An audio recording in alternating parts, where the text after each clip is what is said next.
warahmatullahi wabarakatuh. Alhamdulillahirabbil alamin. Waalaikumsalam. Wassalatu wassalam ala nabiyina Muhammad wa ala alihi wa sahbihi ajmain, amma ba'du. Jamaah sekalian yang dirahmati Allah Subhanahu wa taala, alhamdulillah di hari ini kita masuk di hari yang ke-22 Ramadan ya.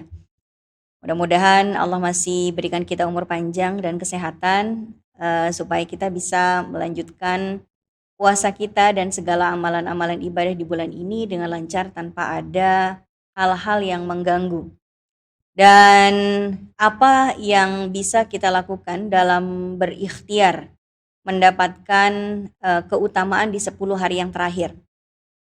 Karena dalam banyak pendapat para ulama, Lailatul Qadar itu konon lebih berpotensi keluarnya atau turunnya itu di 10 malam yang terakhir ya. Walaupun nanti kita akan bahas juga bahwa Lailatul Qadar itu bisa saja turunnya di malam yang keberapapun di bulan Ramadan ini.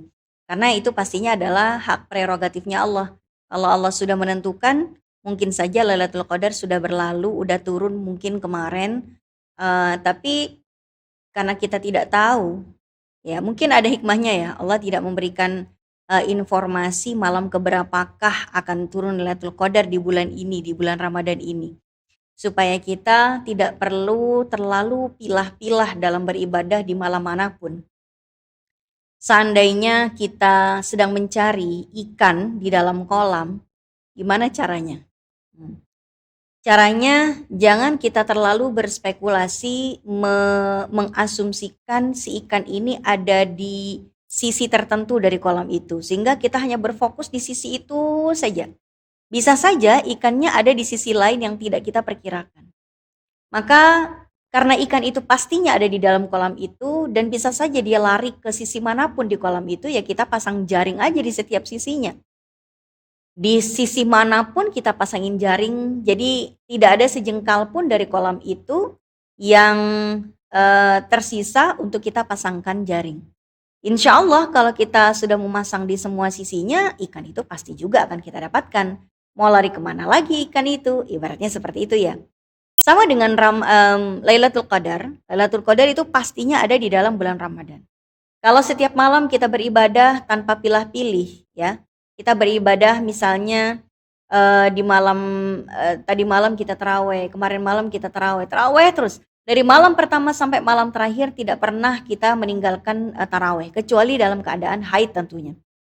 Nah, kalau setiap malam kita beribadah tanpa pilih-pilih, insya Allah ya, insya Allah Lailatul Qadar akan kita dapatkan karena kita mengejarnya sih setiap malam. Mau lari kemana lagi Lailatul Qadarnya? Gak mungkin dia lari ke bulan Syawal, kira-kira seperti itu. Nah, jamaah sekalian yang dirahmati Allah Subhanahu wa taala, tentu ada beberapa ibadah tertentu yang penting untuk menjadi prioritas kita di 10 hari yang terakhir. Karena bagaimanapun banyak pendapat dari para ulama bahwa Lailatul Qadar itu akan datang di 10 malam yang terakhir. Maka di hari ini kita akan menitik beratkan pembahasan pada Lailatul Qadar dan i'tikaf.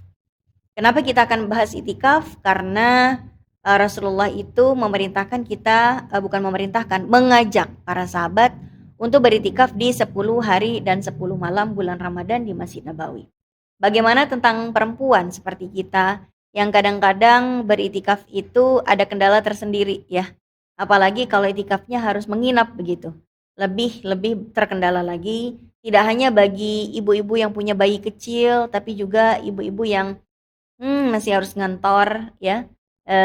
Dimana kalau dia tidur di masjid mungkin tidurnya kurang nyenyak sehingga pagi harus ke kantor lagi dalam keadaan yang tidak fresh. Maka seperti apa solusi beriktikaf bagi muslimah khususnya di 10 hari atau 10 malam bulan Ramadan? Kita mulai ke share screen ya. Lailatul Qadar itu sebetulnya apa dan bagaimana? Nah, ini yang penting untuk kita bahas. Yang pertama tentang Lailatul Qadar itu bahwa sebagaimana dalam surat Al-Qadar disebutkan, Inna anzalnahu, sesungguhnya kami kata Allah menurunkan Al-Quran itu fi Lailatul Qadar, pada malam Qadar. Jadi kalau kita sebut malam Lailatul Qadar sebetulnya ada pengulangan kata ya. Karena Laila itu artinya malam. Jadi kalau kita bilang malam Lailatul Qadar berarti malam-malam Qadar gitu. Tapi nggak apa-apa karena udah kebiasaan kita sebut malam Lailatul Qadar, ya sudah nggak apa-apa ya. Jadi Al-Qur'an itu turun ke dunia dengan dua tahap. Tahap pertama, Al-Qur'an turun keseluruhannya, 30 juz turun semuanya. Dari Lauhil Mahfuz ke langit dunia itu sebanyak 30 juz. Kemudian dari Baitul Izzah, dari langitnya dunia, turun ke bumi. Itu juga pada malam Lailatul Qadar, tapi secara bertahap. Ya, kalau dari Lauhil Mahfuz sampai ke langit dunia, itu turun keseluruhan 30 juz. Tapi kalau dari langit dunia ke bumi, itu turunnya itu bertahap berangsur-angsur selama masa penyampaian risalah kenabian 23 tahun. Jadi Al-Quran itu turunnya dari langit dunia ke bumi itu tergantung momennya. Begitu Nabi Muhammad bertahanus di Gua Hira, lagi mau dikukuhkan gitu ya, sebagai seorang Rasul, yaitu di malam 17 Ramadan, itu juga bertepatan dengan Lailatul Qadar. Itu turun 5 ayat pertama. Iqra bismi rabbikal ladzi khalaq, itu sebanyak 5 ayat pertama. Baru kemudian nanti turun lagi sampai akhirnya ayat yang terakhir di tahun ke-23 kenabian. Ya, ketika Nabi mau wafat di usianya yang ke-63 tahun. Jadi sejak Nabi pertama kali diangkat menjadi Rasul di usia 40, sampai Nabi menghembuskan nafas terakhirnya di usia 63 tahun, itu ada 23 tahun masa turunnya Al-Quran yang diturunkan oleh Allah Subhanahu wa taala berdasarkan momen-momen yang diperlukan gitu ya. Kemudian di dalam surat Al-Qadar juga disebutkan Lailatul Qadri khairum min alfi syahr, bahwa malam Lailatul Qadar itu lebih baik daripada 1000 bulan. Kurang lebih 1000 bulan itu kurang lebih 80 tahun. Ya. Jadi kalau misalnya tadi malam nih atau nanti malam ya, nanti malam kan malam 23 ya, malam ganjil. Seandainya nanti malam itu turun Lailatul Qadar dan kita dalam posisi melaksanakan qiyamul lail. Entah itu salat tarawih, entah itu salat entah itu tarawih, entah itu witir, entah itu itikaf ya. Maka kalau kita melakukan ibadah-ibadah itu berbarengan dengan turunnya Lailatul Qadar, seakan-akan kita mendapatkan pahala itu, ya kita dapat pahalanya nih. Pahala seperti kalau kita melakukan ibadah-ibadah itu sepanjang 80 tahun tanpa jeda. Selama 1000 bulan, bahkan lebih baik. Gitu. Nah, jadi Lailatul Qadar ini sebetulnya rahmatnya Allah buat kita umatnya Nabi Muhammad. Ya, ceritanya gini, Nabi Muhammad itu pernah berpikir, ya Allah, ini umat saya umurnya kan pendek-pendek dibandingkan umur umat-umat sebelum Nabi Muhammad ya. Jadi misalnya umurnya umatnya Nabi Daud gitu kan, itu kan bisa ratusan tahun. Umurnya umatnya Nabi Ibrahim juga sama, panjang-panjang umurnya. Nabi kadang-kadang berpikir, ya Allah, ini kan umat saya umurnya banyak yang pendek, kira-kira nanti di akhirat bisa nggak ya bersaing pahala kebaikannya dengan umat-umat lain sebelum aku, kata Nabi. Lalu kemudian Allah menurunkan surat ini, ya, surat Al-Qadar, yang mengindikasikan bahwa Allah ngasih hadiah buat umatnya Nabi Muhammad berupa Lailatul Qadar, yang dalam satu malam bisa mendapatkan pahala seakan-akan dia beribadah selama 1000 bulan atau kurang lebih 80 tahun. Bayangkan nggak kalau kita setiap tahun dapat pahala sehebat itu? Seperti kita berbuat baik selama puluhan bahkan ratusan tahun kalau tiap tahunnya dapat gitu kan, sejak kita balik. Nah, kita dapat selama kita hidup aja misalnya dapat Lailatul Qadar 3 kali aja. Maka seakan-akan kita dapat pahala tuh beribadah seperti 8 kali 3 berapa? 240 tahun. Ya kan luar biasa ya. Nah, kemudian yang ketiga, tanazzalul malaikatu warruhu fiha. Jadi para malaikat itu turun pada malam itu. Untuk apa para malaikat turun ke bumi? Untuk mendoakan agar orang-orang yang beribadah di malam itu diampuni dosa-dosanya, dibukakan pintu rahmatnya, dan ditutup laknat sampai fajar, sampai subuh. Jadi dari maghrib sampai subuh Allah tutup pintu laknat, tidak ada satupun hamba yang dilaknat oleh Allah Ta'ala di malam tersebut. Dan yang terakhir, Lailatul Qadar itu utamanya cuman milik umatnya Nabi Muhammad gitu. Dari dulu Lailatul Qadar itu ada tapi tidak diturunkan. Ya, seperti misalnya ketika Nabi Muhammad itu menerima wahyu, ya kan, pertama kali itu kan Lailatul Qadar. Tapi tidak diberikan kepada umat-umat ketika itu. Kenapa? Karena belum ada yang namanya perintah puasa. Ya, perintah puasa itu nanti ketika Nabi udah hijrah ke Madinah. Baik. Nah, ini dia hadis diriwayatkan oleh Imam Malik dalam Al-Muwatta. Rasulullah diperlihatkan umur-umur manusia sebelumnya yang relatif panjang sesuai dengan kehendak Allah. Sampai akhirnya usia-usia umatnya semakin pendek, mereka tidak bisa beramal lebih lama. Sebagaimana umat-umat sebelum mereka beramal karena panjangnya usia mereka. Maka Allah berikan Lailatul Qadar yang lebih baik dari 1000 bulan. Ini juga sama ya. Berikutnya lagi, Nabi bercerita kepada para sahabat, ada seorang dari Bani Israel yang menyandang senjata berjihad di jalan Allah selama 1000 bulan. Wah, jadi para sahabat itu takjub ya. Wah, asik banget tuh, pahalanya gede banget pasti. Kenapa? Karena dia beribadah selama 1000 bulan gitu. Jihad fisabilillahnya tuh kenceng banget tuh, mantep banget gitu kan. Akhirnya apa? Akhirnya Nabi mengatakan kepada para sahabat bahwa turun surat Al-Qadar yang membuat mereka teristimewakan dengan itu. Ada lagi dari Abu Dzar Al-Ghifari, aku bertanya kepada Rasul, ya Rasulullah, beritahuku tentang Lailatul Qadar. Apakah malam itu pada bulan Ramadan atau pada bulan lain? Nabi mengatakan, pada bulan Ramadan. Abu Dzar berkata lagi, berarti sudah ada bersama para nabi terdahulu? Iya emang, tapi kagak diturunin pada umatnya. Ya. Lalu apakah setelah Nabi wafat malam Lailatul Qadar tersebut masih akan diangkat? Lalu malam tersebut akan tetap ada sampai hari kiamat. Jadi Abu Dzar itu berkata, ya Rasul, nanti kalau engkau itu wafat, Lailatul Qadarnya itu masih akan turun nggak? Apakah dia akan habis bersama dengan wafatnya engkau? Nabi bilang, walaupun saya wafat, Lailatul Qadar akan tetap turun pada kalian. Nah, itu ya. Oke, mungkin kita skip dulu. Sekarang kita langsung masuk ke tanda Lailatul Qadar aja. Jadi gini, Lailatul Qadar itu Allah berikan tanda-tandanya ya lewat hadis-hadis Nabi. Cuman memang apa yang menarik bahwa tidak disebutkan di tanggal berapa sih sebetulnya. Ini betul-betul misteri gitu. Cuman dikasih tanda-tandanya doang. Yang kadang-kadang kita tuh bisa berspekulasi sendiri dengan tanda-tanda itu. Coba tanda yang pertama ya. Kata Ibnu Abbas gini. Kata Ibnu Abbas, saya pernah dengar Nabi mengatakan, Lailatul Qadar itu malam yang tentram. Malam yang tenang. Enggak terlalu panas, enggak terlalu dingin. Besok paginya sinarnya itu terang tapi enggak menggigit. Berwarna merah, terang tapi tidak menggigit ke kulit panas. Nah, kan kadang kita juga berspekulasi ya. Kalau kita merasa pagi ini terang tapi enggak terik. Terus besoknya lagi terang enggak terik juga. Sebetulnya Lailatul Qadar itu tadi malam apa kemarin malam sih? Kan gitu kan. Tapi ya pokoknya ada clue-nya seperti itu.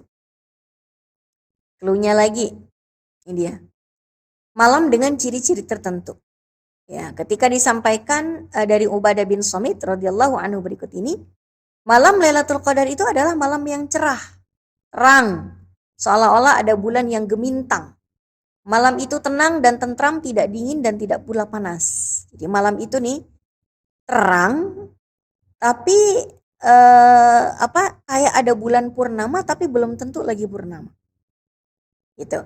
Terus nggak terlalu panas, nggak terlalu dingin. Nah ini juga membuat orang berspekulasi sendiri gitu kan. Coba kalau kita berada di negara yang Ramadannya bertepatan dengan puncak musim panas. Agak susah kita nyari malam yang nggak panas gitu. Atau misalnya kita berada di negara yang Ramadannya bertepatan dengan puncaknya musim dingin. Agak kesulitan juga bagi kita mencari ciri-ciri malam yang tidak dingin. Ya kan? Tapi ya seperti itulah kita diberikan clue. Yang pasti kita hanya bisa mengira-ngira, tidak bisa memastikan. Ya. Kemudian ada lagi di masa Nabi, clue yang berikutnya, petunjuk berikutnya itu diberikan pada mimpinya beberapa orang yang sama. Mirip mimpinya. Jadi ada satu sahabat itu bercerita, saya tadi malam bermimpi bahwa saya dapat informasi Lailatul Qadar akan muncul di 7 malam terakhir bulan Ramadan. Kemudian ada satu lagi yang mengatakan, kok mimpinya sama ya? Saya juga begitu. Saya juga gitu. Jadi beberapa para sahabat itu bermimpi mimpi yang sama. Kemudian hal itu disampaikan kepada Nabi, komentarnya Nabi apa? Saya melihat bahwa mimpi kalian itu memang benar. Lailatul Qadar itu akan datang di 7 malam terakhir di bulan Ramadan ini. Sekali lagi hanya diberikan dalam rentang 1 minggu terakhir. Nggak ditentukan di malam keberapa gitu, enggak. Makanya itikafnya para sahabat setelah Nabi bilang kayak gitu kenceng banget udah di 7 malam yang terakhir. Jadi bisa saja kalau misalnya kita melihat ada para ulama yang punya mimpi yang sama tentang tanda-tanda Lailatul Qadar di tahun ini, ya bisa jadi itu mimpinya benar. Ya. Kemudian berikutnya lagi, di masa Nabi, Lailatul Qadar itu pernah muncul pada saat bulan nampak separuh nampan. Jadi kalau nampan yang bundar itu dibelah dua, bulan lagi begitu tuh saat itu. Jadi setelah Ramadan itu berlalu, Nabi itu lagi berdiskusi dengan para sahabat tentang Lailatul Qadar. Terus habis itu Nabi nyeletuk. Kalian ingat nggak waktu kita lagi ngumpul-ngumpul ngelihat ke langit, bulan itu cuman ada separuh. Bukan bulan sabit ya, bulan sabit kan melengkung begini. Tapi ini setengah beneran, setengah bola gitu. Iya ya Rasul, kenapa memangnya waktu itu? Waktu itulah Lailatul Qadar kata Nabi. Ya, kalau kita jadi sahabat kan kita bilang ke Nabi, ya Rasul kenapa baru ngomong sekarang bukan pas saat itu gitu ya. Tapi intinya di masa Nabi Lailatul Qadar itu pernah jatuh pada saat bulan itu separuh. Berarti kan bulan itu separuh bisa saja di akhir bulan. Karena kalau di tengah bulan Ramadan, bulannya itu pasti full moon, ya kan? Nah kalau separuh itu bukan di pertengahan Ramadan, berarti kan kalau nggak di awal di akhir, kemungkinan di akhir. Gitu. Kemudian lagi, inna syamsa tatlu'u yawma idzin la syu'a'a laha. Keesokan harinya matahari terbit tanpa sinar yang terik. Ini juga sama ya. Clue yang tadi kita bacakan. Jadi kesimpulannya Lailatul Qadar itu kapan sih? Macam-macam. Ada yang mengatakan di 10 malam ganjil terakhir. 21, 23, 25, 27, 29. Ya. Ada juga para ulama yang mengatakan di 10 malam terakhir tidak peduli ganjil atau genap. Bisa saja di malam 28 atau 29, 21 atau 22, 23 atau 24. Ya. Ada lagi yang mengatakan manapun di salah satu 30 malam. Karena itu pada dasarnya hak prerogatifnya Allah. Kalau Allah mau mungkin di malam ke-6, di malam ke-8, di malam ke-16, di malam ke-17 bertepatan dengan nuzulul Quran dan lain sebagainya. Ya. Ada lagi yang mengatakan bahwa malam pertama, ini kayaknya orang Indonesia tuh meyakini ini nih. Buktinya kalau malam pertama, Masya Allah, itu masjid itu penuh sekali. Ini saya nih waktu malam pertama Ramadan ya, suami saya ngajak ke masjid itu dari sebelum azan Isya. Saya bilang, ntar dulu Bi, beres-beres dulu meja makan apa segala macam. Nunggu azan Isya, nanti saya dan anak-anak nyusul Abi. Jadi suami saya itu berangkat duluan karena ada kultum sebelum tarawih kan ada kultum dulu gitu kan. Jadi suami saya berangkat duluan ke masjid dekat rumah. Terus saya dan anak-anak menyusul setelah azan. Setelah azan Isya kami bersiap-siap, berwudu dan lain sebagainya menuju masjid. Dan ternyata di masjid itu, jangankan dalam dan terasnya penuh, depan teras-teras di pagar, di luar pagarnya pun sudah digelarkan karpet dan sudah hampir full di karpet-karpet itu. Anak saya dapat di paling pinggir barisan paling terakhir. Itu malam pertama. Saya nggak bisa naik ke atas ke softnya perempuan. Kenapa? Karena di bawah tangga udah banyak bapak-bapak udah gelar sejadah di situ. Ya. Akhirnya apa yang terjadi? Ya sudah, akhirnya saya cari masjid ya. Karena di malam itu penuhnya luar biasa, Masya Allah, tabarakallah. Nah, pas besok malamnya lagi, saya berangkat itu dari sebelum adzan. Karena khawatir akan seramai itu lagi gitu kan. Saya akhirnya berwudu, siap-siap sama anak-anak, berangkat dari sebelum adzan. Berangkatlah kita ke masjid itu. Ternyata depan teras itu udah nggak ada karpet lagi. Di halaman masjidnya udah nggak ada karpet lagi, ya kan? Ya penuh sih sampai ke teras, tapi terasnya itu ya cuman penuh dikit doang. Malam yang ketiga terasnya udah nggak ada orang, yang penuh di dalam doang. Besok malamnya lagi di dalam udah tinggal separuhnya. Ini kan orang Indonesia jangan-jangan meyakini Lailatul Qadar malam pertama nih, lagi full-fullnya. Begitu makin maju apa namanya? Makin mendekati Idul Fitri, 10 malam terakhir makin maju juga softnya. Karena seakan-akan sunnatullahnya di Indonesia gitu ya. Di Indonesia itu Ramadannya itu 10 malam pertama ya taraweh. 10 malam kedua udah pindah kegiatan malamnya bukan di masjid, udah di tempat bukber. Di 10 malam yang terakhir udah pindah ke mall sama di perjalanan menuju kampung halaman alias mudik. Jadi sebetulnya orang Indonesia itu jangan-jangan ambil pendapat yang ini nih, yang malam pertama di bulan Ramadan, ya kan? Seakan-akan kalau udah malam pertama taraweh, habis itu udah nggak mau taraweh lagi. Ini sebetulnya ironis ya, sebetulnya ya, ironis sebetulnya. Oke, berikutnya lagi pendapat yang berikutnya adalah malam ke-17 ya. Malam ke-17 itu adalah pendapat yang berikutnya lagi dikatakan bahwa Lailatul Qadar itu bisa saja bertepatan dengan malam nuzulul Quran. Oke. Kemudian ada lagi pendapat yang mengatakan malam pertengahan antara malam 11 sampai malam 20. Ini juga ada pendapat yang seperti itu. Ada juga yang mengatakan malam ke-19 dan lain sebagainya. Jadi pendapat para ulama itu banyak, teman-teman jamaah sekalian. Makanya kita jangan gini. Jangan sampai ini ya. Ini kan kita udah nanti malam 23. Jangan sampai 23 malam sebelumnya, 22 malam sebelumnya kita nggak pernah taraweh, jangan. Ya, terus kita cuma mau taraweh doang di 10 malam terakhir, aduh rugi. Cuman daripada enggak, ya mendingan ya gimana lagi, udah terlanjur nih kemarin-kemarin nggak taraweh, ya sisanya sekarang jangan sampai dilewat. Kemudian ikhtiar meraih Lailatul Qadar. Gimana ikhtiar kita dalam meraih Lailatul Qadar? Pertama, ini amalan kita di 10 malam yang terakhir ya. Sebisa mungkin isyaknya berjamaah, subuhnya berjamaah.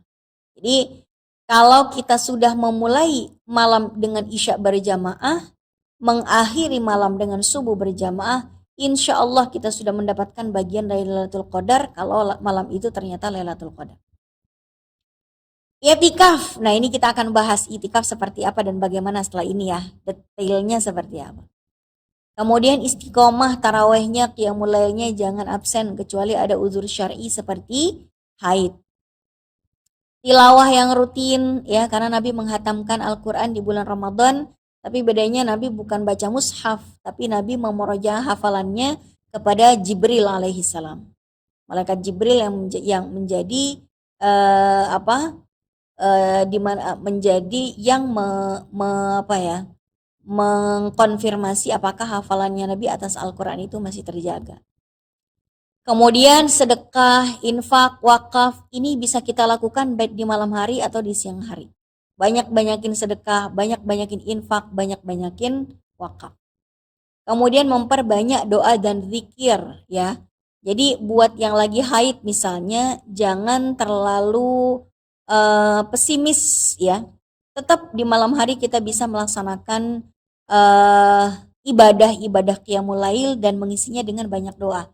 Coba deh kalau misalnya lagi haid, malam hari itu diisi dengan istighfar 100 kali, kemudian salawat 100 kali, tasbih, takbir, hamdalah masing-masing 100 kali. Itu nggak akan kalah dengan orang yang insya Allah itikaf di masjid, taraweh, dan tilawah Quran. Ya. Karena itu adalah ibadah yang available buat kita yang sedang haid. Kalau misalnya nggak haid, ya lakukanlah yang sebanyak-banyaknya. Yang lagi haid aja ngiri sama yang nggak haid, ya kan? Ini dikasih nggak haid di 10 malam yang terakhir malah disia-siakan. Nah ini kita bukan orang yang bersyukur berarti kan? Nah, dan mengisi malam dengan kebaikan apapun itu.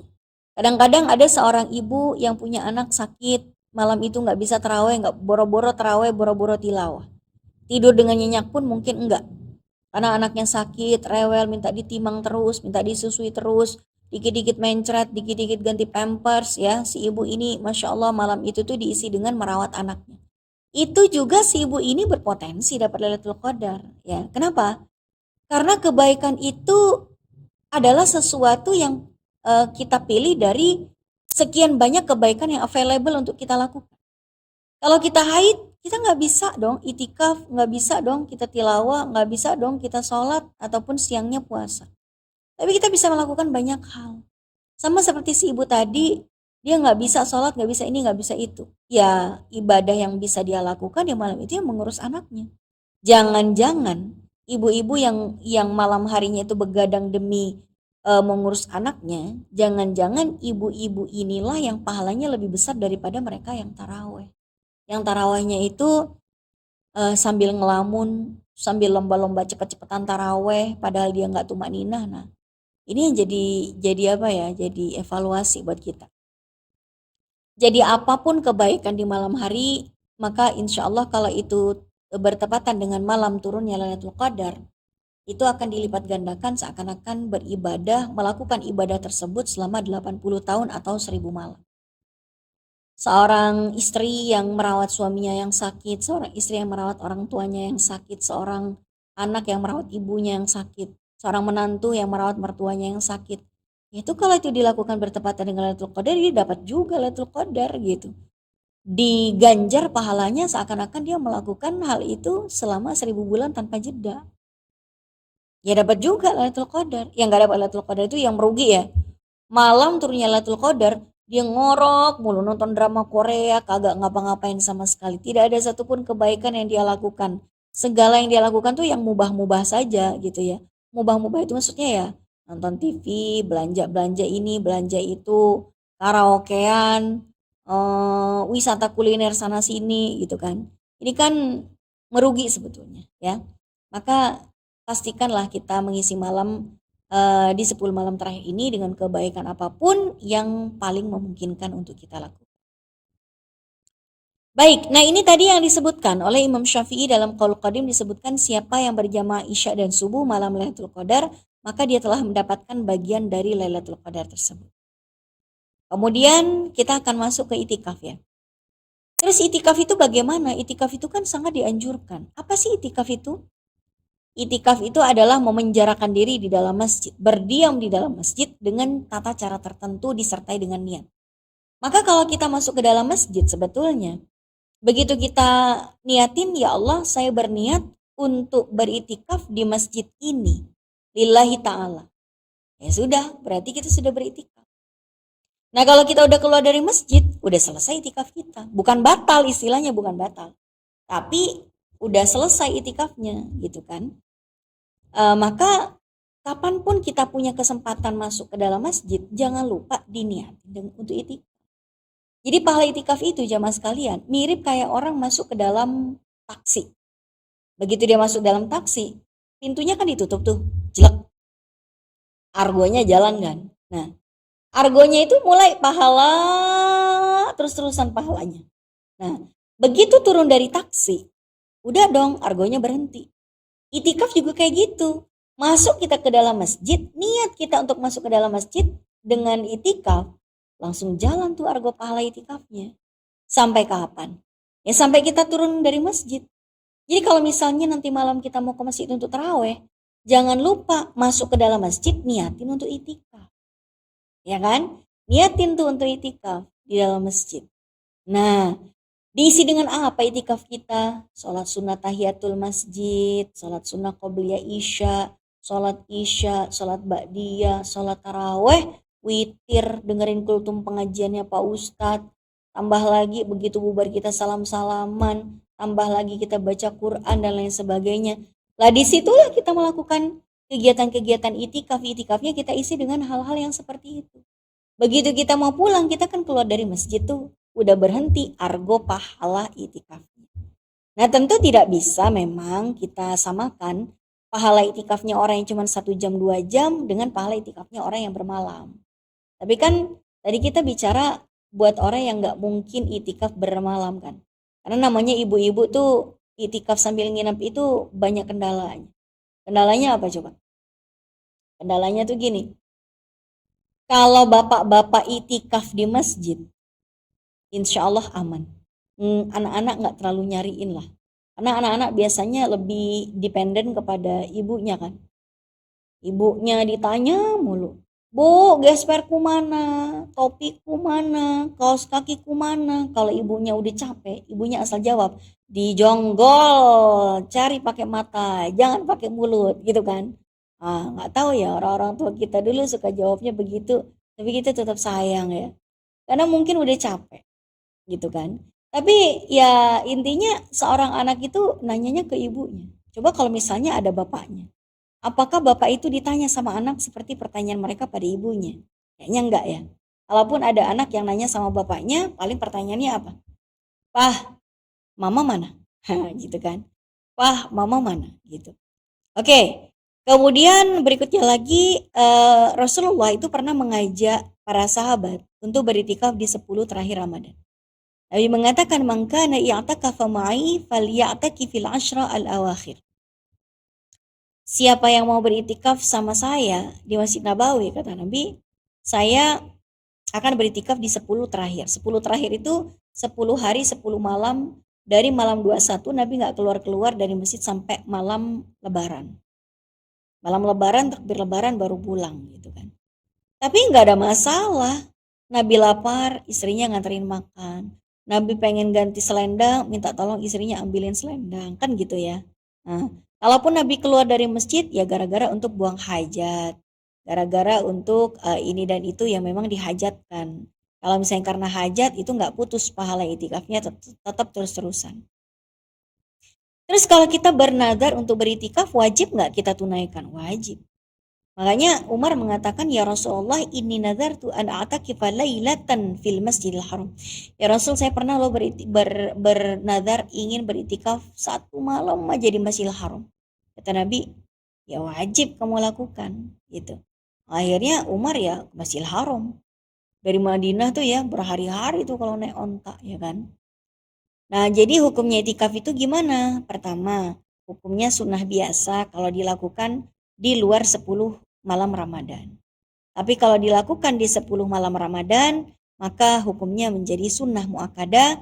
Sunnah muakkadah itu adalah kesunahan yang lebih tinggi dibandingkan sunnah biasa, tapi tidak sampai derajat wajib yang kalau tidak dikerjakan pun nggak sampai berdosa.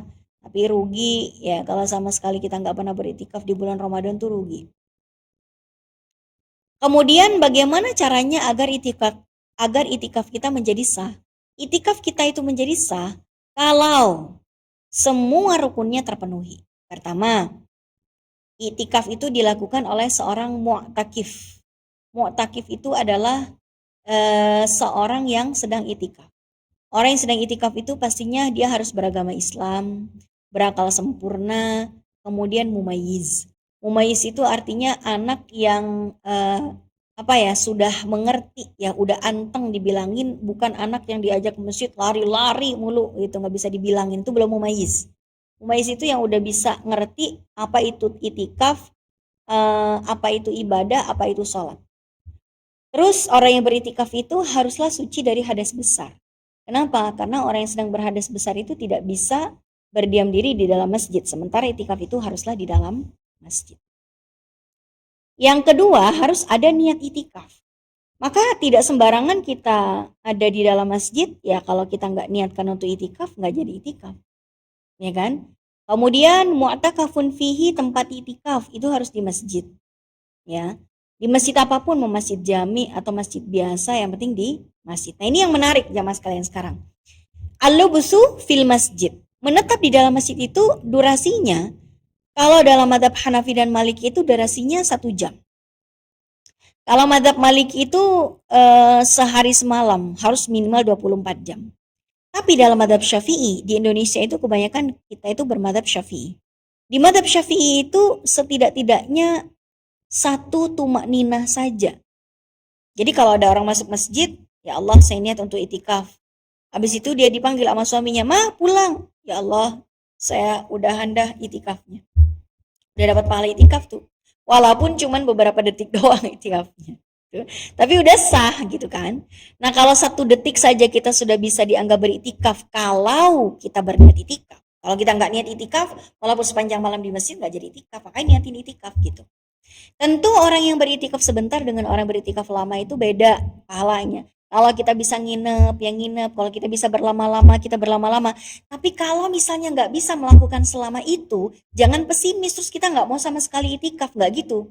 Kita tetap berniat untuk beritikaf, tapi disesuaikan dengan kesempatan yang kita punya. Kita bisanya kapan sih? Oh, kalau saya sih pas pengajian doang. Misalnya nih saya mau ngisi pengajian di masjid. Ya saya niatin aja sekalian itikaf. Itikafnya diisi dengan apa? Dengan isi pengajian, ya kan? Terus kalau misalnya yang datang untuk dengerin pengajian, ya itikafnya niatin itikaf. Mumpung lagi masuk ke dalam masjid, niatin itikaf sekalian. Biar dapat pahala itikaf. Terus itikafnya diisi dengan ngapain? Dengerin ceramah. Bahkan orang yang niatnya itikaf tapi dia cuma numpang tidur doang, itu udah dapat itu pahala itikafnya. Tapi tentu orang yang itikaf diisi dengan tidur pasti berbeda pahalanya, kualitas pahalanya dengan orang yang itikaf diisi dengan kebaikan-kebaikan. Terus perempuan itu boleh nggak sih gitu ya? Oke, sebentar. Ini kalau misalnya, jadi kalau orang itu, kalau perempuan itu misalnya dia tidak bisa beritikaf di masjid, apakah boleh di ruangan di dalam rumahnya? Nanti kita akan bahas itu. Kita akan bahas dulu tentang apa saja yang dianjurkan selama itikaf. Pertama, sebisa mungkin kita isi itikaf kita dengan taraweh. Jadi itikaf di malam Ramadan itu bisa dimulai dari sejak maghrib.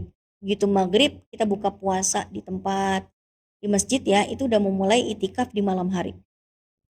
Tapi kalau di siang hari mau itikaf juga itu lebih bagus lagi siang malam ya.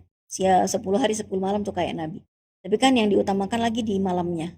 Begitu maghrib itu udah dinilai sebagai malam itikaf. Isi dengan buka puasa bersama, sholat maghrib berjamaah, taraweh dan lain sebagainya. Taraweh kalau bisa jangan sampai putus ya. Sholat sunnah lain, apalah itu tengah malam bangun lagi untuk tahajud, istikharah silakan. Tadarus Al-Quran itu kalau bisa dihatamin, kalau nggak bisa minimal kita baca semampunya. Ya, jadi kalau tadarus itu jamaah sekalian, yang jadi goals utamanya jangan asal hatam, tapi kita membaca dengan sebaik-baiknya. Zikir ya, mau sholawatan mau apa baca. Sholawat, istighfar, mengurangi interaksi dengan orang banyak. Kadang-kadang itikaf tapi main HP mulu ya, jadi nggak terlalu berkualitas gitu itikaf. Oke, nah ini dia pertanyaan. Sebelum kita buka pertanyaan, maka kita akan bahas ini dulu. Apakah wanita boleh itikaf di rumahnya? Nah ini mayoritas ulama mengatakan nggak sah. Mayoritas ulama mengatakan nggak sah, tapi ada yang mengatakan sah. Imam Abu Hanifah. Ini statement para ulama yang mengatakan melarang itu banyak. Dianjurkan bagi laki-laki beritikaf di masjid.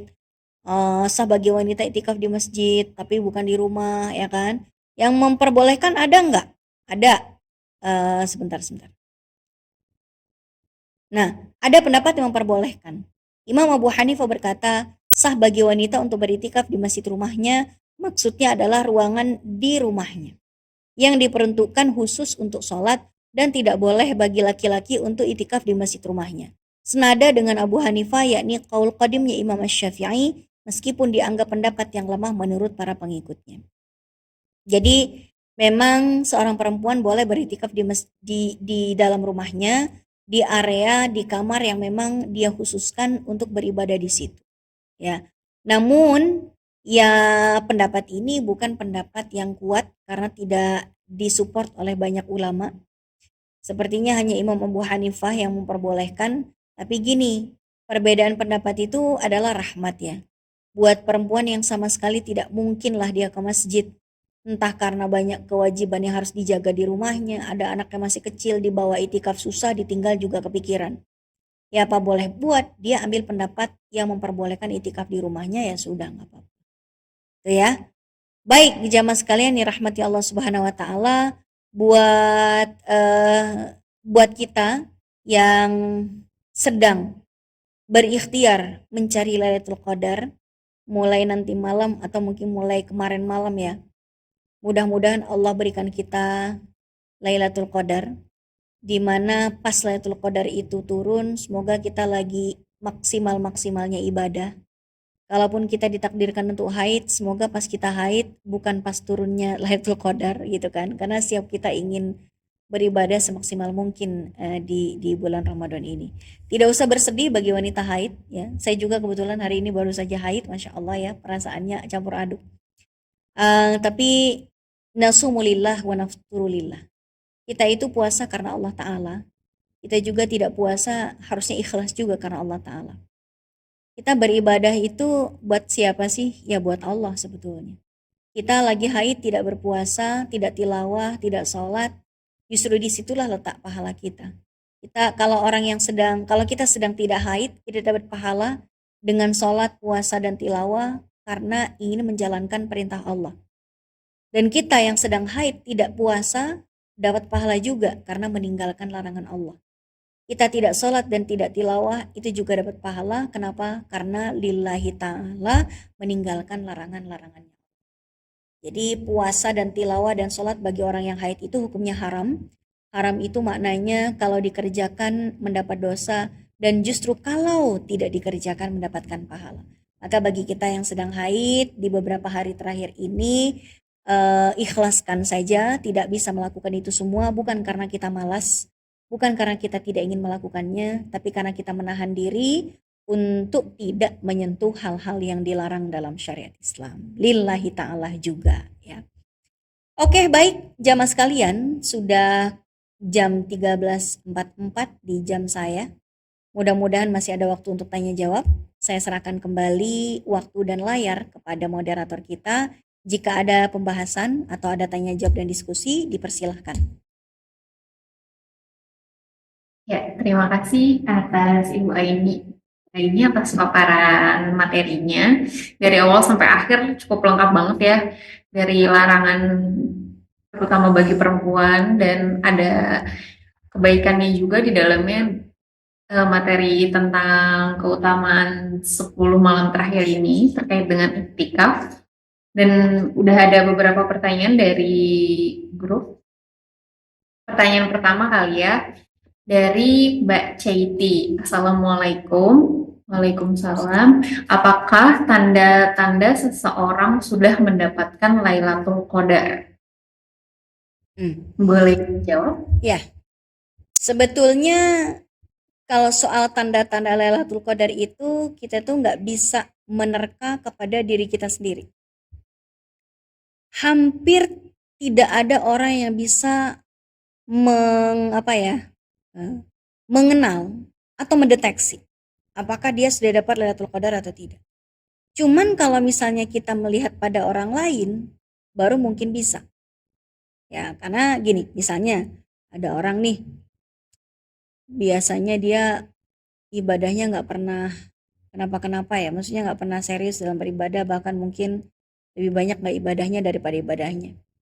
Begitu dia keluar dari Ramadan, nggak ada angin, nggak ada apa, tiba-tiba dia jadi orang insaf gitu kan, pengen sholat mulu, pengen ibadah mulu, jangan-jangan dia dapat Lailatul Qadar sih, jangan-jangan. Tapi kalau dalam diri kita sendiri, kita hampir nggak bisa mendeteksi apakah saya dapat atau enggak. Tapi itu sebetulnya nggak penting buat kita. Yang penting buat kita itu bukan masalah apakah kita mendeteksi kita dapat Lailatul Qadar atau enggak. Yang lebih penting lagi bagi kita apakah kita mengupayakannya atau tidak. Karena Allah itu melihat usaha kita. Hasil itu hanya menjadi bonus. Kalau kita sudah berikhtiar, insya Allah hasil tidak akan mengkhianati usaha gitu ya. Upaya kita, ikhtiar kita selama bulan Ramadan ini akan menjadi saksi di hadapan Allah kelak bahwa kita benar-benar berikhtiar dalam mencapai Lailatul Qadar. Jadi salah satu tandanya memang orang yang dia mendapati Lailatul Qadar ya dia lebih baik dari sebelumnya, dia lebih santun lisannya, dia lebih suka berbagi dan rasa sosialnya kepada orang lain, rasa empatinya pada orang lain lebih tinggi, ya kan? Ibadah hablum minallah dan hablum minannasnya itu lebih bagus. Itu sih pada dasarnya intinya. Tapi sekali lagi tidak perlu kita menerka apakah orang lain mendapatkan Lailatul Qadar atau tidak, karena yang lebih penting bagi kita adalah mengupayakannya atau tidak. Mudah-mudahan kita termasuk orang yang senantiasa mengupayakan di setiap malamnya tanpa absen. Baik. Untuk pertanyaan selanjutnya ada dari Pak Yudi. Assalamualaikum Ustazah. Terkait dengan tempat iktikaf, apakah bisa di musola? Mungkin berarti yang dekat rumah kali ya, musola kecil atau di perumahan. Ya, jadi gini, musola dan masjid itu memang secara fungsi itu mirip ya, sama-sama tempat sholat. Tapi dari perbedaan status itu muncul perbedaan hukum juga. Contohnya gini, wanita haid itu nggak boleh masuk ke dalam masjid, tapi dia boleh masuk ke dalam musola. Begitu juga itikaf. Itikaf itu sebetulnya tempatnya di masjid, bukan di musola. Kenapa? Karena banyak dalil yang menyebutkan tentang itikaf itu selalu dipasangkan dengan kata-kata masjid. Wa antum akifuna fil masajid. Ya kan? Dan engkau beritikaf di dalam masjid. Jadi bukan di musola, bukan di dalam rumah, bukan di satu gedung, bukan di ruang serbaguna dan lain sebagainya. Tapi di area masjid. Tapi kalau misalnya kita mau ngambil pendapat dari madhab, bukan dari madhab, dari pendapatnya Imam Abu Hanifah, Imam Abu Hanifah membolehkan perempuan itu di rumah sebetulnya. Jadi kalau misalnya perempuan nggak bisa ke masjid, ya di rumahnya aja, bukan di musola. Karena memang hukumnya musola dengan masjid itu dua hal yang berbeda. Oke, baik. Berikutnya. Untuk selanjutnya dari Pak Wawan Ridwan, Assalamualaikum Ustazah, kalau kita hanya saum dan wajibnya saja yang teratur, namun sholat malam, tadarus, dan lain-lainnya masih belum optimal, apakah bisa mendapatkan Lailatul Qadar? Kalau masalah bisanya bisa. Selama di malam itu kita melakukan kebaikan-kebaikan yang bisa kita lakukan, ya nilai Lailatul Qadarnya itu ya segitu. Ibaratnya gini ya, kan Lailatul Qadar itu orang diganjar pahala seakan-akan dia beribadah selama 1000 bulan. Jadi kalau di malam itu dia cuma sholat isya doang, tapi sholat-sholat lainnya enggak, taraweh pun enggak, witir pun enggak, tahajud pun enggak. Jadi cuma dapat pahala sholat isya yang diganjar kayak sholatnya 1000 bulan. Udah. Tapi orang yang melaksanakan isya juga, qobliyah, ba'diyah, tarawih, witir, tidur, habis itu tahajud, terus sholat hajat, sholat taubat, tilawah, zikir, dan lain sebagainya, ya kan? Itu berarti semua ibadahnya itu dilipat gandakan. Seakan-akan dia beribadah selama 1000 bulan. Jadi bukan masalah kita dapat atau enggak Lailatul Qadar. Tapi seberapa berkualitas sih malam Lailatul Qadar itu yang kita dapatkan. Itu sebetulnya yang paling penting.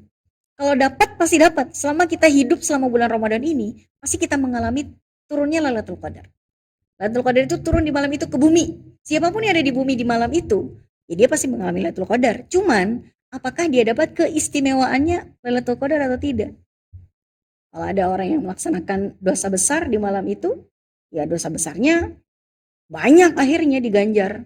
Tapi kalau misalnya dia membuat suatu ibadah tertentu, ya diganjar seakan-akan dia beribadah selama 1000 malam. Gitu ya. Jadi apapun kebaikan yang kita lakukan pada malam itu, apakah kita mendapatkan Lailatul Qadar? Pasti dapat insya Allah. Tapi apakah kita dapat keutamaannya? Itu yang lebih penting ya pertanyaannya. Apakah dapat keutamaan Lailatul Qadar atau tidak? Insya Allah dapat dengan melipat gandakan pahala yang kita lakukan di malam itu. Maka pastikan kita tidak hanya sholat isya saja di malam itu, tapi juga melakukan kebaikan-kebaikan yang lain agar dilipat gandakan pahalanya seakan-akan kita melakukannya selama 1000 bulan. Oke. Pertanyaan selanjutnya ini nyambung nih Bu sama yang lagi dibahas tadi. Assalamualaikum dari Hafiz. Assalamualaikum Bu Ustazah. Izin bertanya, jika orang yang beribadah di malam Lailatul Qadar, maka itu lebih baik daripada 1000 bulan. Lalu seandainya ada yang berbuat maksiat atau dosa, apakah juga dianggap berbuat dosa sebanyak di 1000 bulan tersebut? Katanya saya pernah mendengar ceramah yang seperti ini gitu. Mohon penjelasannya. Jadi gini, kalau pertanyaannya apakah berbuat dosa di bulan Ramadan dilipat gandakan dosanya juga atau tidak? Ya, memang dilipat gandakan. Tapi apakah dilipat gandakan sampai 1000 bulan? Itu belum tentu. Kenapa? Karena di malam itu kan ditutup pintu laknatnya Allah. Pintu laknatnya Allah itu kan ditutup. Ya, maka pada dasarnya dia bukan kayak bikin dosa selama 1000 bulan. Cuman memang ya dosa itu dilipat gandakan selama bulan Ramadan. Tidak hanya pahala yang dilipat gandakan, tapi juga keburukan dilipat gandakan. Tapi enggak seakan-akan dia, aduh di Lailatul Qadar dia bikin zina gitu kan. Apakah dia seakan-akan berzina selama 1000 bulan? Belum tentu juga sih. Tapi kalau apakah berzina di bulan Ramadan itu lebih besar dosanya dibandingkan kalau dia berzina di luar bulan Ramadan? Jawabannya iya. Kita taunya dari mana? Dari sabdanya Nabi. Apa kata Nabi? Fattaqu syahra Ramadan. Takutlah kalian atau bertakwalah kalian di bulan Ramadan. Kenapa? Fa innal hasanati tudha'afu ma la yudha'afu ghairahu. Karena sesungguhnya kebaikan itu yang dilakukan di dalam Ramadan itu dilipat gandakan berkali-kali lipat, di mana Allah tidak melakukan kali lipatan itu di bulan yang lain. Pengkali lipatan pahala itu dilakukan di bulan Ramadan itu lebih banyak daripada Allah memberikan pahala di luar bulan Ramadan. Ada lagi terusannya hadis itu. Wa kadzalika sayyi'at, begitu juga keburukan dilipat gandakan juga di bulan Ramadan yang lebih besar kali lipatnya dibandingkan yang Allah berikan di luar bulan Ramadan. Tapi nggak sampai 1000 bulan juga, karena malam itu salamun hiya hatta matla'il fajr, karena laknatnya Allah itu ditutup pada malam itu. Gitu ya. Nah itu kira-kira. Maka jamaah sekalian, tetap ketika seseorang itu berbuat dosa, dosanya tetap lebih besar dibandingkan kalau dia melakukannya di luar bulan Ramadan.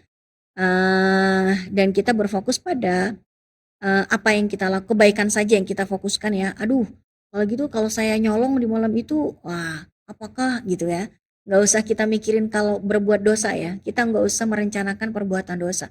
Uang kita kita tidak mensengajakan diri berbuat dosa, tidak berniat bikin dosa aja, kadang-kadang kita bikin dosa tanpa sadar. Contohnya apa? Lagi ada cewek-cewek ngumpul sama kita, ngobrolin teman kita tanpa sadar. Gibah kan?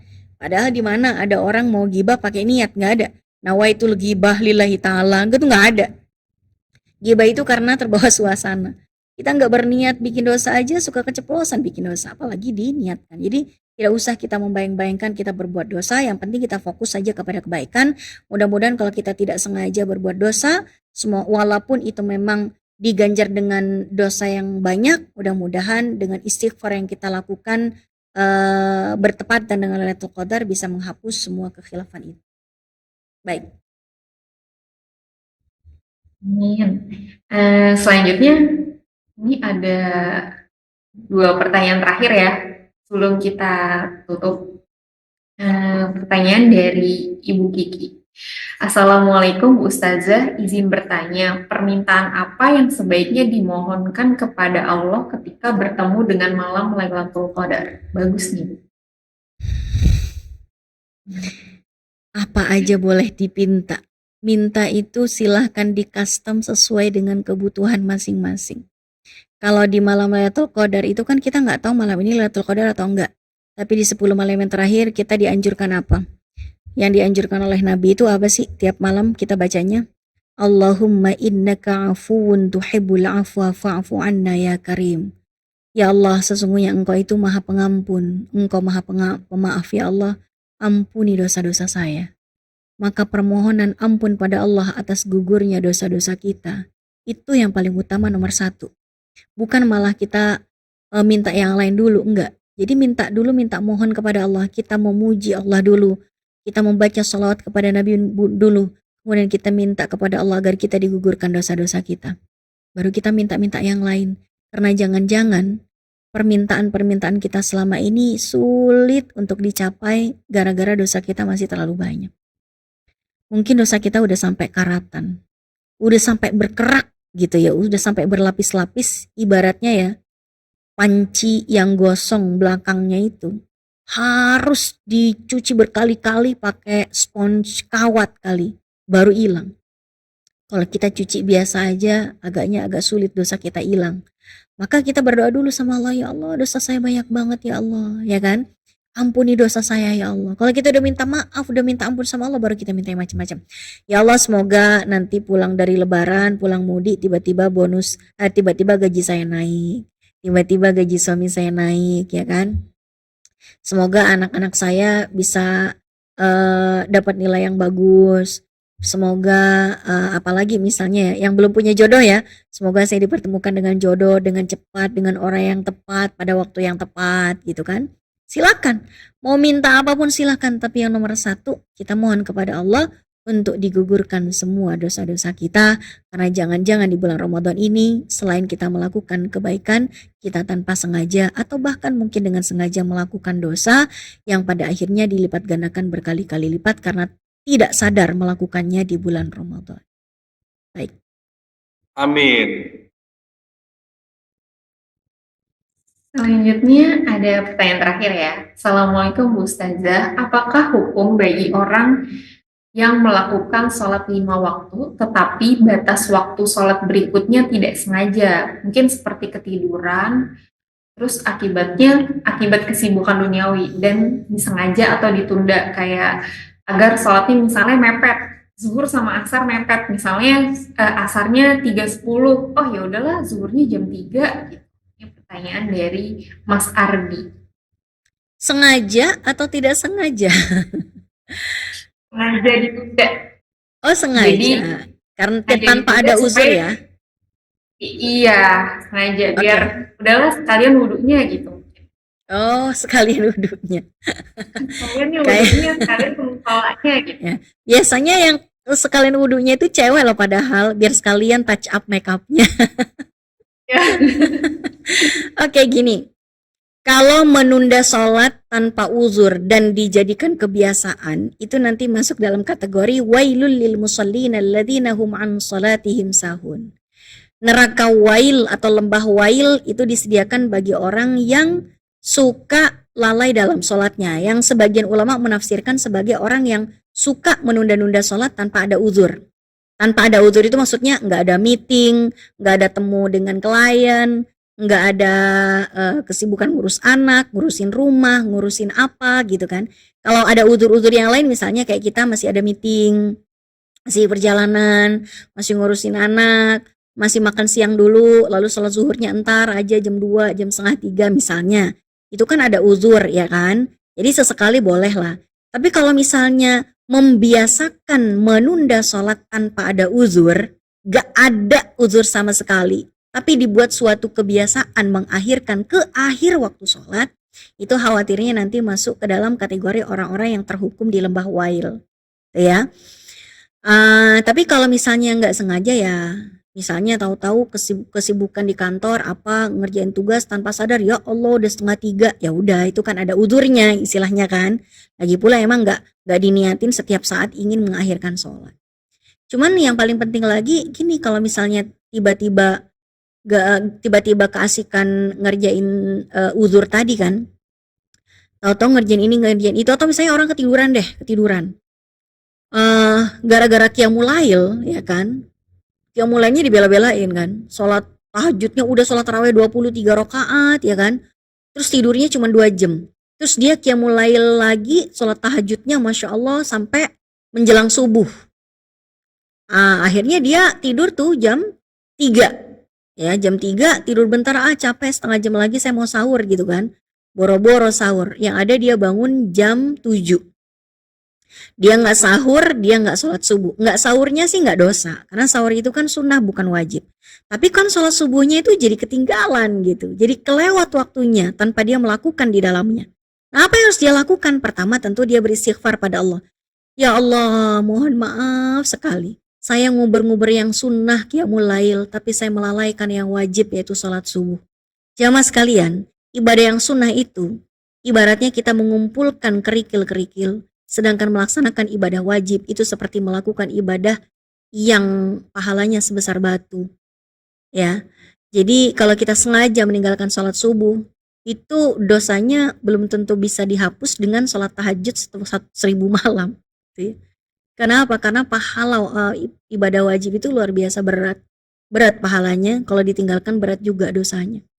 Setimpal gitu. Nah, jadi kita mohon ampun ya Allah, ini saya lalai ya Allah. Udah tahu udah jam 3, bukannya nunggu bentar lagi subuh tidurnya. Gitu kan. Jadi kita mohon ampun ya Allah, minta ampun, istighfar dan lain sebagainya. Kemudian kita melaksanakan qadha. Kita qadha salat subuhnya. Kita bangun kita wudhu, kemudian kita melaksanakan qadha salat subuh. Usolli fardhu subhi raka'ataini mustaqbilal kiblati qadaan lillahi ta'ala. 2 rakaat. Setelah itu kita perbanyak istighfar pada Allah, bilang bergumamlah kita dalam hati, ya Allah, jika gara-gara saya banyak dosa terus saya jadi nggak sholat subuh, tolong ampuni dosanya. Kira-kira seperti itu. Jadi qadha itu wajib bagi orang yang meninggalkan sholat fardu. Jangan dipikir gini, kalau saya meninggalkan sholat fardu ya udahlah saya sholat sunnah aja, itu nggak bisa. Ibaratnya sholat fardu itu adalah tiangnya agama. Jadi kalau dalam satu bangunan itu ada tiang inti. Kalau tiang intinya itu roboh, pasti kita harus mengganjalnya dengan tiang inti yang sama kuatnya. Bukan mengganjalnya diperbaiki tiang utama roboh, terus nyari lemari, nyari sofa disusun gitu ya untuk menggantikan tiang itu, nggak bisa. Maka ibadah sunnah itu ibaratnya bangunan ya, ibaratnya bangunan, tiang intinya itu adalah sholat fardu. Sedangkan furnitur-furnitur dan tembok-temboknya itu diibaratkan sebagai ibadah-ibadah sunnah. Temboknya yang bukan tiang itu ibadah sunnah yang muakkadah. Furnitur-furniturnya itu ibarat dengan ibadah-ibadah sunnah. Maka ibadah yang sunnahnya muakkadah atau sunnah biasa tidak akan bisa menggantikan tiang utamanya.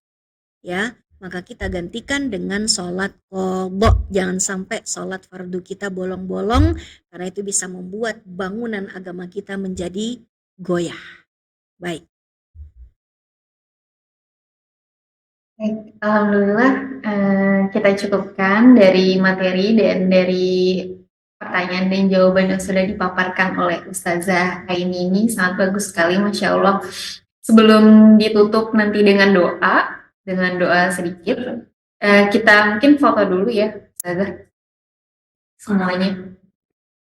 Ya. Kameranya teman-teman tolong di on-in ya.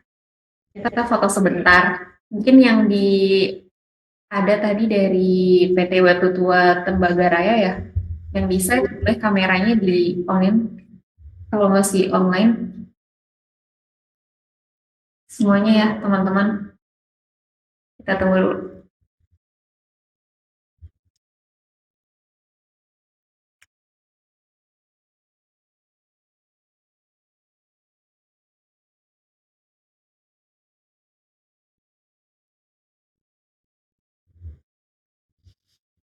Udah ya.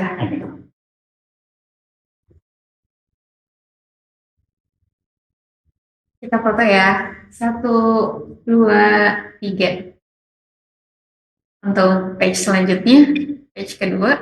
1, 2, 3. Selanjutnya terakhir page ketiga ya, teman-teman. Di on-in lagi kameranya. 1, 2, 3. Oke. Udah semua. Alhamdulillah, terima kasih atas waktunya Ustazah Aini. Saya Mariska pamit undur diri, mohon maaf bila ada kekurangan. Selanjutnya mungkin bisa ditutup oleh Ustazah untuk doa penutupnya. Silakan.